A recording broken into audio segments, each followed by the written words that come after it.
Chicken শিক কাবাব বানাবো। Chicken শিক কাবাবের জন্য দেখতে পাচ্ছ তোমরা চিকেন আছে, ঠিক আছে। এটা মোটামুটি 600 গ্রাম চিকেন আছে, 600 গ্রাম চিকেন।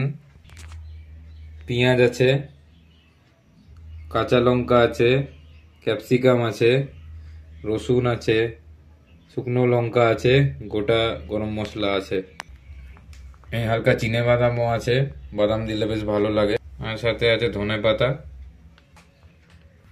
হ্যাঁ, এবার তেলে গরম মশলাটা দিলাম, দেখতে পাচ্ছ তেলে গরম মশলাটা মা দিল।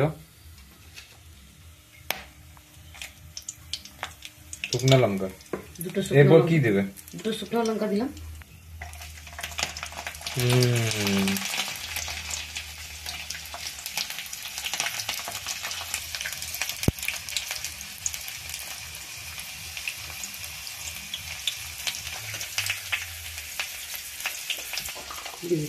লঙ্কাটাকে উঠিয়ে নেবে,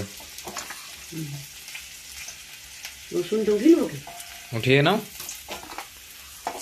পরে পেঁয়াজগুলো ভাজা হবে, মানে যেটাকে বলে বেরেস্তা। পেঁয়াজ ভেজে যেন ওটাকে মিক্সারে গ্রাইন্ড করা হবে।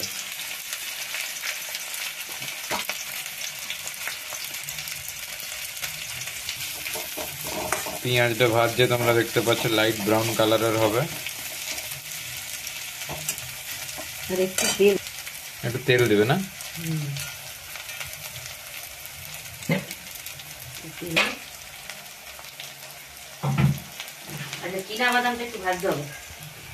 হ্যাঁ দেখো, হালকা হালকা ব্রাউন হয়ে আসছে, হালকা হালকা ব্রাউন হয়ে আসবে, তখন ওটাকে উঠিয়ে নেবে। এটা কি দিচ্ছ? এটা জিরা গুঁড়া,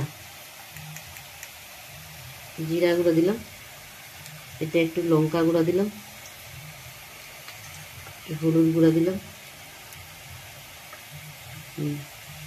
হলুদ গুঁড়া দিলাম। এই দেখো এরকম ব্রাউন হয়ে এলো, এটা হলো বেরেস্তা। এবারে এটাকে উঠিয়ে নিতে হবে আর মিক্সারে দিয়ে দিতে হবে।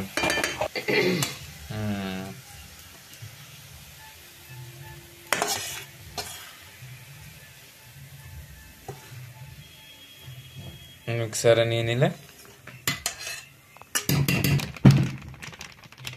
দেখাও, দেখা যাচ্ছে না।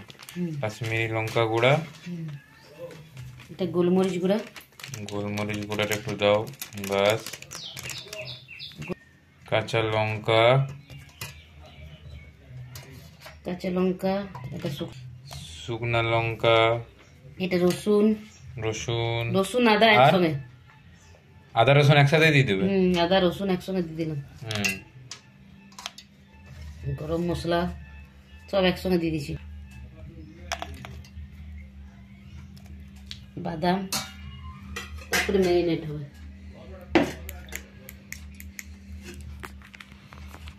3 মিনিট 22 সেকেন্ড, 5 মিনিটে কমপ্লিট হয়ে যাবে। 3 মিনিট আর ওইদিকে আরো 5 মিনিট হবে যখন বানাবো। নুনটা দিচ্ছি তুই। দাঁড়া দাঁড়া দাঁড়া দাঁড়া দাঁড়া।